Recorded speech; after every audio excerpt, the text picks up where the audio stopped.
지난달 팰리세이즈 팍에서 발생한 한인 10대 뺑소니 사고의 용의자가 무려 한 달 만에 체포 기소됐습니다. 한국 뮤지컬의 대표 배우 박혜미가 창작자로서 뉴욕에서 K-뮤지컬을 선보입니다. 트럼프 차기 대통령이 반백신파 로버트 케네디 주니어를 보건복지부 장관에 지명했습니다. 내년 연준이 금리를 계속 동결할 것이라는 전망이 나왔습니다. 뉴저지주 연방하원의원 조시 갓하이머가 호컬 주지사의 교통혼잡세 시행에 대해 강하게 비판했습니다. 뉴욕의 한 고급 아파트 건물 옥상에서 화재가 발생했습니다. 뉴욕주 내 요양원들이 부당 이득을 1억 달러 이상 취득한 혐의에 대해 합의금 4,500만 달러를 지급하기로 결정했습니다. 캘리포니아에서 간호사로 위장해 환자 60명을 돌본 여성이 체포됐습니다. 뉴욕시 행정부 내 공무원들이 업무에 제대로 집중하지 못하고 있다는 비판이 나오고 있습니다. 알파인 공립학교가 2025년 순위에서 버겐 카운티 최고의 초등학교로 선정됐습니다. 세계 인구 10명당 1명이 당뇨병을 앓고 있는 것으로 나타났습니다.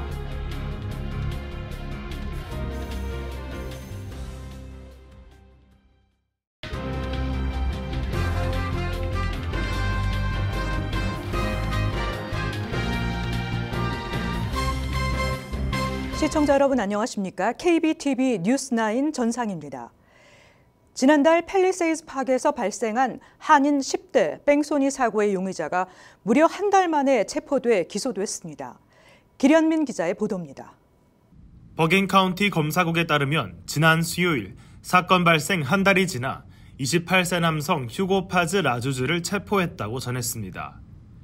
그는 차로 한인 10대를 치어 심각한 부상을 입히고 도주한 혐의로 기소됐습니다. 사고 당시 브링커호프 애비뉴의 14번가에 횡단보도를 건너던 10대를 치고 도주한 차량은 2004년식 혼다 시빅으로 밝혀졌습니다. 사건 조사 중 파즈 라주주의 차량이 사고로 인한 차체의 손상을 가리기 위해 수리를 받았던 것이 결정적 단서가 되었던 것으로 전해졌습니다. 그는 현재 버겐 카운티의 감옥으로 이송됐으며 현재 첫 재판을 기다리고 있는 것으로 전해졌습니다. KBTV 뉴스 길현민입니다. 한국 뮤지컬의 대표 배우 박혜미 씨가 창작자로서 뉴욕에서 K-뮤지컬을 선보입니다. 자세한 소식 길현민 기자가 취재했습니다. 한국 뮤지컬의 대표 배우 박혜미가 창작자로서의 첫 작품이 뉴욕 오프 브로드웨이 무대에 올랐습니다. 안녕하세요. 저 뮤지컬 배우 박혜미입니다. 뉴욕에 와서 여러분을 뵙게 돼서 정말 반갑고요. 제가 좋은 얘기를 갖고 와서 여러분께 함께 나누고자 준비해서 이 먼 곳 땅에 왔습니다. 그녀가 선보인 뮤지컬 블루블라인드는 한국의 전통적인 서사를 현대적 감각으로 풀어낸 작품으로 K-뮤지컬이 글로벌 무대에서 통할 수 있는 가능성을 보여주고 있습니다. 박혜미는 영화 감독이자 뮤지컬 연출가인 노현정과 함께 이 작품을 현지화 작업하여 뉴욕 관객들에게 선보입니다. 블루블라인드는 한국 전통 설화인 심청전을 바탕으로 한 뮤지컬로 박혜미는 한국적인 감성을 담아 이 작품을 재구성했습니다. 가장 많이 보편적인 사랑과 희생이 있는 작품인데요. 그 내용 중에서 지금 현대에 맞는 컨셉으로 여성의 어떤 주체성, 자기를 찾아내가는 그런 과정들을 우리 지금의 삶에 대비해서 제가 그림을 만들어 봤어요. 그래서 많은 친구들이 같이 이해하고 공감했으면 하는 바람입니다. 이번 쇼케이스는 K-팝과 K-드라마에 이어 K-뮤지컬이 세계적인 무대에서도 그 가능성을 입증할 중요한 기회로 평가됩니다. 이번 뮤지컬은 11월 12일부터 14일까지 뉴욕의 쉰센터에서 진행됐습니다. 박혜미는 이 작품을 통해 한국 전통의 서사를 뉴욕 관객들에게 전달하고 K-뮤지컬의 세계적인 가능성을 넓히겠다는 목표를 가지고 있습니다. 결국 K-스토리는 우리의 얘기잖아요. 그 얘기를 많은 사람들이 함께 같이 느껴봤으면 좋겠고요. 두 번째는 음악이 상당히 글로벌하게 만들어놨어요. 결국 우리의 판소리와 이 국악이 다 함께 있지만은 그게 같이 다 콜라보가 돼서 우리만의 또 독특한 21세기 한국 음악을 만들어낸다는 그런 자신감에 이렇게 여러분과 함께 만나게 됐습니다. 이번 쇼케이스는 한국과 뉴욕을 연결하는 문화적 교류의 장이 되었으며 블루블라인드는 K-컬처의 힘을 입증하는 중요한 사례가 되었습니다. 우리는 이 세계 중심에 있다. 코리아는 중심에 있다를 알리고자 우리 국민에게 자신감을 북돋워 주고 싶은 그런 계기도 사실 있습니다. 박혜미의 창작 뮤지컬이 뉴욕 무대에서 어떤 반응을 일으킬지 주목되고 있습니다. 우리의 얘기가 결국 세계 얘기가 될 수 있도록 만들어낼 생각입니다. 기대해 주세요. 많이 응원해 주시고요. 사랑합니다. 블루블라인드 파이팅! 파이팅! 사랑해요. 파이팅이요. 파이팅 한번. 블루블라인드 파이팅이로구나! KBTV 뉴스 길련민입니다. 트럼프 차기 대통령이 대표적인 반백신파 로버트 케네디 주니어를 백신 안전과 전염병 저지에도 앞장서야 하는 보건복지부 장관에 파격 지명했습니다. 언론은 이번 인선이 많은 공중보건 전문가들을 뒤흔들 것으로 예상된다고 전했습니다. 케네디 주니어는 이번 대선에 출마했지만 지난 8월 트럼프 지지를 선언하며 트럼프가 재선에 성공하는 데 기여했습니다. 트럼프는 성명을 발표하고 너무 오랫동안 미국인들은 공중보건과 관련해 속임수, 잘못된 정보에 관여한 식품, 제약업체들에 짓밟혀왔다며 모든 미국인의 안전과 건강은 행정부의 가장 중요한 역할이며 보건복지부가 이 나라의 건강 위기에 기여한 유해 화학물질, 오염물질, 살충제, 의약품, 식품 첨가물 등으로부터 국민이 보호받을 수 있도록 큰 역할을 할 것이라고 했습니다. 차기 정부에서 공중보건 분야를 총괄하게 되는 케네디 주니어는 이름난 백신 음모론자입니다. 최근 공영 라디오인 NPR에 출연해 백신 안전성에 대한 과학에는 엄청난 결함이 있다며 국민들이 예방접종에 대해 정보에 입각한 선택을 할 수 있도록 할 것이라고 했습니다. 그는 오랫동안 질병통제예방센터의 아동 예방접종 권장 목록을 비판해온 인물로 연방기관이 홍역, 독감, 기타 전염병 백신에 관한 충분한 연구를 하지 않고 있다고 주장했습니다. 또 지난주에는 X에서 골절과 암을 유발하는 불소를 공공상수도에서 제거해야 한다고 주장했습니다. 이와 함께 트럼프 당선인은 더그 버검 노스다코타 주지사를 집권 2기 내무장관으로 지명했습니다. 소프트웨어 회사 임원을 역임한 버검 지명자는 올해 공화당 대선 후보 경선에서 트럼프 당시 후보와 맞붙었지만 이후 후보를 사퇴하고 트럼프 지지를 선언한 인물입니다. 그는 기업가 출신의 친시장주의자로 정치적 성향은 온건 보수로 평가됩니다. 에너지부 장관 후보로도 거론됐었습니다. 내무장관은 미국 전체 면적의 5분의 1에 해당하는 정부 소유와 토착민 부동산 관리와 석유 등 천원 자원 생산 관리 등의 업무를 담당합니다. 트럼프 당선인은 대선에서 승리한 뒤 백악관 비서실장과 국가안보보좌관, 국무 국방장관과 정보당국 수장 등 요직 인선을 잇따라 발표하면서 차기 행정부 구성에 속도를 내고 있습니다. 제롬 파월 연방준비제도 의장이 기준금리 인하를 서두를 필요가 없다고 발언하면서 금리 인하에 대한 기대감이 줄어든 가운데 내년에는 연준이 금리를 계속 동결할 것이라는 전망까지 나왔습니다. 투자자들은 다음 달 연준의 금리 인하 가능성을 60% 밑으로 낮춰 잡았습니다. 파월 의장은 텍사스주 댈러스에서 열린 댈러스 연방준비은행 주최 행사에 참석해 미국 경제가 금리 인하를 서두를 필요가 있다는 어떤 신호도 보내지 않고 있다고 밝혔습니다.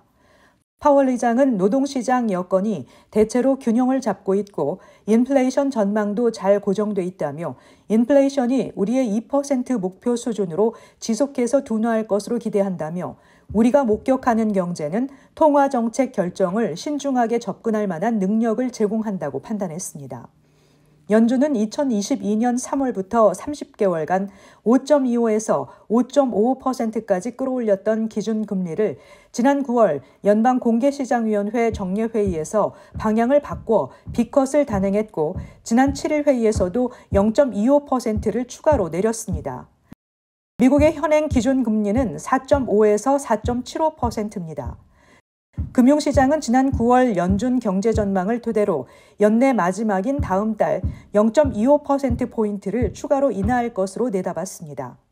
하지만 물가 상승 압박이 다시 시작되면서 금리 인하 속도 조절론이 힘을 받기 시작했습니다. JP모건 자산운용의 유럽, 중동, 아프리카 시장 수석 전략가인 카렌 워드는 연준이 내년에 금리 인하를 중단할 가능성이 높다고 밝혔습니다. 그는 미디어 브리핑에서 파월 의장이 2025년 경제는 안개가 낀 상태라고 말했다며 연준 통화 정책이 더 높은 성장 혹은 더 높은 인플레이션으로 이어질지 아직 알 수 없지만 연준이 12월에 한 번 더 금리를 내린 다음에 2025년에는 동결할 가능성이 높은 상황이라고 본다고 말했습니다. 조시 가타이머 뉴저지주 연방 하원 의원이 어제 캐시 호컬 뉴욕 주지사가 발표한 교통 혼잡세 시행 방안에 대해 정신 나간 짓이라며 강도 높게 비판했습니다. 길현민 기자가 전해드립니다. 가타이머 의원은 현재 경제적 어려움 속에서 뉴저지에서 맨해튼으로 출퇴근하는 운전자들에게 연간 $2,500 이상의 추가 비용을 부담시키는 이 계획은 뉴욕과 뉴저지 간의 정치적 갈등을 심화시키고 있다고 지적했습니다. 캐시 호컬 뉴욕 주지사는 어제 교통혼잡세를 내년 1월 5일부터 본격 시행한다고 발표했습니다. 요금은 평일 오전 5시부터 오후 9시까지 적용되며 이지패스 결제 기준으로 승용차 $9, 소형 트럭 $21 60센트, 대형 트럭 $14 40센트가 부과됩니다. 더불어 택시는 할증료 75센트, 공유 서비스 차량에는 $1 50센트의 할증료가 부과됩니다. 한편 저소득층 차량에게는 매달 10회 통행료 50% 할인 혜택이 제공됩니다. 캐시 호컬 주지사는 이 계획을 통해 MTA 시스템 개선을 위한 자금 $150억 확보를 기대했습니다. 가타이머 의원은 많은 뉴저지 주민들이 다른 교통수단이 없어 차량을 이용할 수밖에 없다고 주장하며 이미 매일 15에서 $17의 통행료를 부담하고 있다고 강조했습니다. KBTV 뉴스 길현민입니다. 뉴욕의 한 고급 아파트 건물 옥상에서 화재가 발생했습니다. 소방대원들이 신속히 진압했으며 다행히 부상자는 보고되지 않았습니다. 계속해서 길현민 기자입니다. 뉴욕시 소방국은 목요일 오전 늦게 35번가와 10번가에 위치한 이 건물에서 화재가 발생한 신고를 받았습니다. 맨해튼 서쪽에 위치한 허드슨 야드 복합 개발지에서 발생한 화재는 오전 11시 30분경 처음으로 보고되었으며 소방서는 약 40분 만에 화재를 진압했다고 밝혔습니다. 약 80명의 소방대원들이 화재에 대응했으며 다행히 부상자는 없었다고 소방국 대변인은 전했습니다. 화재는 더셋이라는 고급 아파트 건물의 옥상에서 발생했으며 해당 건물의 웹사이트에 따르면 침실이 하나인 아파트의 월세는 $7,400에 달합니다. 화재 원인에 대해서는 현재 조사관이 조사 중에 있습니다. KBTV 뉴스 길현민입니다. 뉴욕주 내 요양원 경영진들이 환자를 방치하거나 열악한 환경에서 돌보면서도 부당 이익을 $1억 이상 취득한 혐의에 대해 $4,500만 합의금을 지급하기로 결정했습니다. 길현민 기자의 보도입니다. 뉴욕주에서 요양원 운영자들이 메디케어와 메디케이드 혜택을 받는 노인들에게 부당한 이득을 취하고 관리 소홀로 심각한 피해를 준 혐의로 $4,500만 합의금을 지불하기로 했습니다. 뉴욕주 검찰에 따르면 요양원은 인력 부족과 관리 부실로 거주자들이 정신적, 신체적으로 큰 피해를 입었다고 전했습니다. 해당 요양원의 소유자들은 케네스 로젠버그와 데릴 해글러로 이들은 수십 년에 걸쳐 요양원 거주자들을 학대하고 방치했으며 의료적 치료를 제대로 제공하지 않는 등 부당하게 수백만 달러를 챙겼습니다. 식사와 치료가 제대로 제공되지 않았고 거주자들의 물품이 도난당하는 등 열악한 환경이 지속되었습니다. 심지어 거동이 불편한 거주자들은 장시간 대소변에 그대로 방치됐으며 뇌출혈, 낙상으로 인한 골절, 욕창, 폐혈증 등으로 사망하기도 했습니다. 합의금 $4,500만 중 $3,500만 피해 거주자들의 치료와 지원에 사용될 예정이며 나머지 $875만 메디케어와 메디케이드에 대한 배상금으로 지불됩니다. 이번 업무 태만 및 자금 허위 청구 및 유용 명단에 이름을 올린 요양원은 뉴욕시 브롱스의 베스 아브라함 센터, 버팔로의 버팔로 센터, 퀸즈의 헐리스우드 센터, 웨스트체스터의 마틴 센터도 포함됐습니다. KBTV 뉴스 길현민입니다. 캘리포니아에서 간호사로 위장해 환자 60명을 돌본 여성이 체포됐습니다. 그녀는 이전에도 버지니아에서 유사한 사기로 기소된 바 있습니다. 계속해서 길현민 기자입니다. 버지니아주의 44세 여성 아만다 리안 포터가 캘리포니아주 여러 병원에서 등록 간호사로 위장해 약 60명의 환자를 돌본 혐의로 체포됐습니다. 포터는 프로비던스 세인트 조셉 메디컬 센터에서 4월 8일부터 5월 8일까지 근무하며 2번의 급여를 받았으나 병원 직원들이 그녀가 실제 간호사 자격이 없다는 사실을 발견하고 이를 신고했습니다. 이후 포터는 해고되었고 LA 카운티 검사국은 신원도용, 허위 가장, 대형 절도 혐의로 기소했습니다. 수사 결과 포터는 캘리포니아주 여러 병원에서 다양한 허위 신분을 사용해 취업한 것으로 밝혀졌습니다. 그녀는 이전에도 버지니아에서 간호사로 위장해 은행 사기를 저지른 바 있으며 2017년에는 $12만 이상의 손실을 초래한 혐의로 유죄 판결을 받았습니다. 또한 포터는 현재 연방 보호관찰 중입니다. 포터가 일한 병원들은 그녀가 임시직으로 근무하며 자격을 갖춘 간호사의 감독을 받았다고 밝혔지만 그녀의 의료 서비스는 등록 간호사의 기준에 미치지 않았다고 전했습니다. 수사관들은 다른 병원에서도 포터와 유사한 사례가 있을 수 있다고 경고하며 관련 정보를 제공할 것을 당부했습니다. KBTV 뉴스 길현민입니다. 뉴욕시 행정부 내 약 860명에 달하는 공무원들이 겸직을 유지하며 업무에 제대로 집중하지 못하고 있다는 비판이 나오고 있습니다. 길현민 기자가 전해드립니다. 에릭 애덤스 뉴욕시장이 불법 선거자금 유용과 관련한 재판을 받고 있는 가운데 뉴욕시 공무원들 역시 겸직을 하면서 외부에서 추가 수당을 받고 있는 것으로 드러났습니다. 뉴욕시 이해충돌위원회 자료에 따르면 애덤스 행정부에서 공무원 업무 외 추가로 사기업 또는 자신 소유의 회사에서 겸직을 이어간 인력이 지난 2년 평균 748명에 달한 것으로 드러났습니다. 이는 드블라지오 행정부 대비 61%, 그리고 블룸버그와 줄리아니 행정부 대비 219%가 급증한 수치입니다. 작년 한 해 동안 뉴욕시 공무원 중 겸직을 한 인력은 864명에 달합니다. 뉴욕 윤리감시 비영리 단체는 이렇게 많은 공무원들이 겸직을 하면 본인의 업무에 제대로 집중하지 못할 뿐 아니라 자신이 몸담고 있는 사기업이나 자신 소유의 회사가 뉴욕시와 계약을 진행함에 있어 유리하게 이용할 수 있다며 이는 이해충돌 위반이라고 지적했습니다. 이와 관련해 애덤스 시장은 정례 브리핑 도중 공무원들의 겸업 급증 이유에 대한 질문을 받았습니다. 그는 뉴욕시 노동시장이 그만큼 치열하다는 증거라며 공무원들은 추가로 돈을 벌 수 있는 자유를 갖고 있다고 답했습니다. 애덤스 시장의 대변인 역시 뉴욕시 공무원으로 충실히 일하면서 추가적인 직업을 유지할 수 있는 유능하고 성실한 인력이 많다는 증거라고 설명했습니다. 하지만 윤리감시 비영리단체는 공무원들이 뉴욕시청과 계약건을 따내는 회사에서 일한다면 뉴욕시에서 월급을 받으면서 겸직 회사에서 추진하는 계약을 승인해 줌으로써 자신이 몸담고 있는 회사에 이득을 안겨줄 수 있는 복잡한 관계가 형성된다며 이는 이해충돌위원회가 엄격히 금지해야 한다고 촉구했습니다. KBTV 뉴스 길현민입니다. 알파인 공립학교가 2025년 순위에서 버겐 카운티 최고의 초등학교로 선정됐으며 와이오밍 초등학교 뒤를 이어 뉴저지 전체 2위를 차지했습니다. 이 학교는 학생 교사 비율이 8대1로 전국 평균인 17대1보다 훨씬 낮았으며 학교 공동체의 다양성과 열정을 강조한다는 평을 받고 있습니다. 최시우 기자가 전해드립니다. 알파인 공립학교가 2025년 순위에서 버겐 카운티 최고의 초등학교로 선정됐으며 뉴저지에서 가장 우수한 학교 중 하나로 꼽혔습니다. 이 K-8학구는 미국에서 가장 부유한 지역 중 하나에 위치하고 있으며 니치에 따르면 밀번의 와이오밍 초등학교 뒤를 이어 뉴저지 전체 2위를 차지했습니다.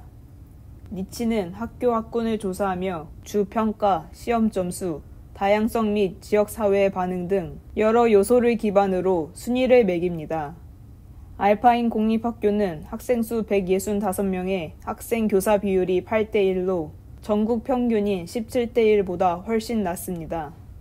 리즈우드 공립학교 학군의 두 학교가 버겐 카운티 순위에서 2위와 3위를 차지했습니다. 오처드 초등학교는 버겐 카운티에서 2위, 주 전체에서는 10위를 기록했으며 하우스 초등학교는 버겐 카운티 3위, 뉴저지 12위에 올랐습니다. 리버 엣지에 위치한 체리힐 학교는 버겐 카운티에서 4위, 주에서 15위를 기록했습니다. 새들리버의 완델 학교는 버겐 카운티에서 5위와 주 16위를 차지했습니다. KBTV 뉴스 최시우입니다. 세계 인구 10명당 1명이 당뇨병을 앓고 있는 것으로 나타났습니다. 세계보건기구가 전 세계 당뇨병 환자가 8억 명에 달하며 이는 1990년의 4배에 해당한다고 발표했습니다. WHO는 중저소득 국가와 선진국 간의 치료 격차를 해결해야 한다고 강조했습니다. WHO에 따르면 18세 이상 성인 당뇨병 환자는 8억 2,800만 명으로 1990년 1억 9,800만 명에 비해 6억 3천만 명 늘어났습니다. 같은 기간 당뇨병 유병률도 7%에서 14%로 높아졌습니다. WHO는 이 중 제대로 치료를 못 받는 30세 이상 성인이 4억 5천만 명에 달한다고 밝혔습니다. 같은 연령대 당뇨병 환자 5명 중 3명에 해당합니다. WHO는 당뇨병 환자가 급격히 늘어난 원인에 대해 비만 증가, 건강에 해로운 음식의 소비 확대, 신체 활동의 부족, 경제적 어려움 등 여러 복합적 요인이 있다고 분석했습니다. 특히 동남아시아와 동부 지중해 지역의 성인 당뇨병 유병률이 평균을 크게 웃도는 20% 정도라며 이 두 지역과 함께 아프리카의 당뇨병 문제가 심각한 상황이라고 분석했습니다. WHO는 중저소득 국가와 선진국 간 치료 격차를 시급히 해결해야 한다고 강조했습니다. 한국 등 고소득 서방 국가의 당뇨병 치료율은 55%에 달했지만 사하라 이남, 아프리카와 남아시아의 치료율은 10% 미만이었습니다. WHO는 2030년까지 당뇨병 환자의 80% 이상이 혈당 조절을 받을 수 있도록 하는 것이 목표라고 밝혔습니다.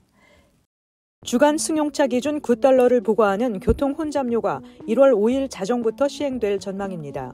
캐시 호컬 뉴욕 주지사는 맨하탄에서 기자회견을 열고 요금 40% 인하를 골자로 한 대체 프로그램을 발표했습니다.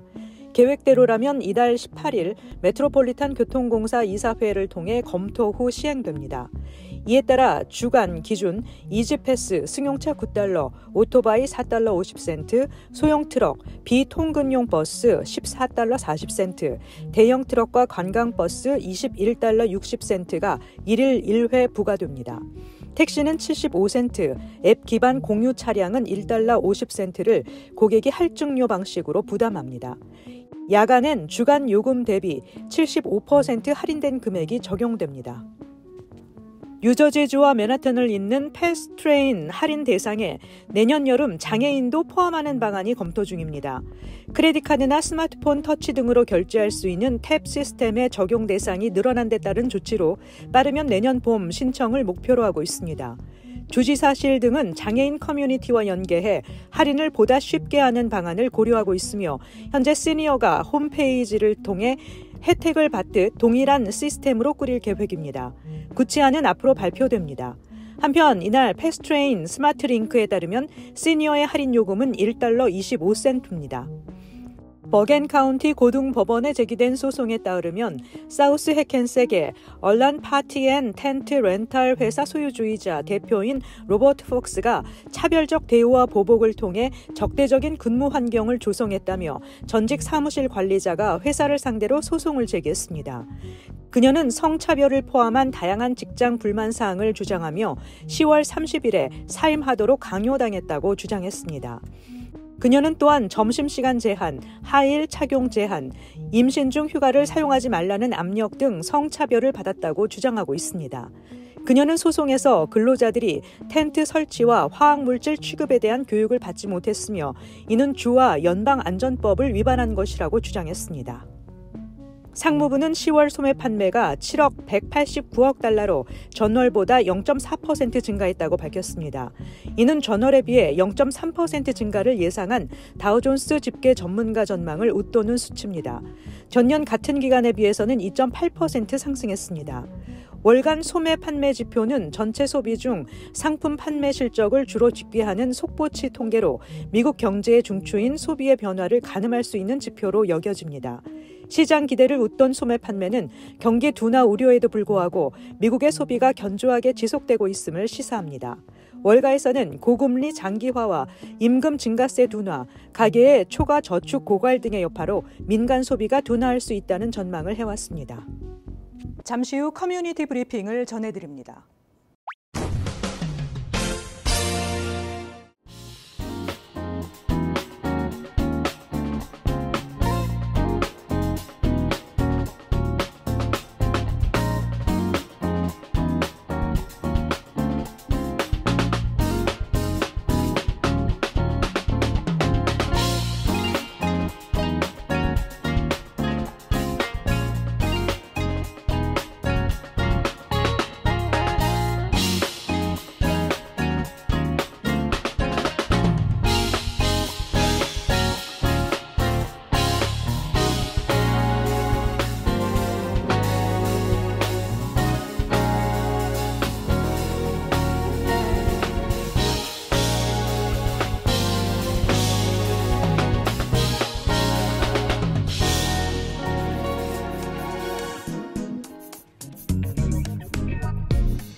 이어서 환율과 증시 전해드립니다.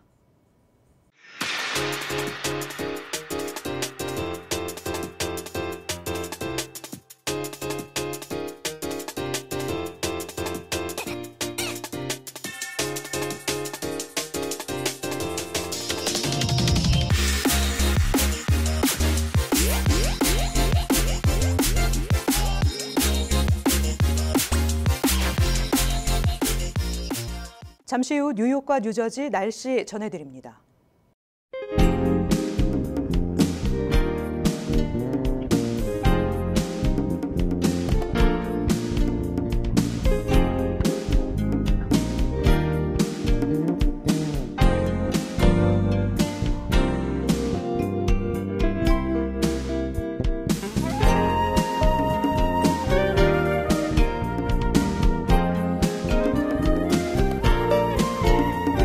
이상으로 KBTV 뉴스9을 마칩니다. 오늘도 시청해주신 여러분 고맙습니다. 편안한 밤 되시기 바랍니다.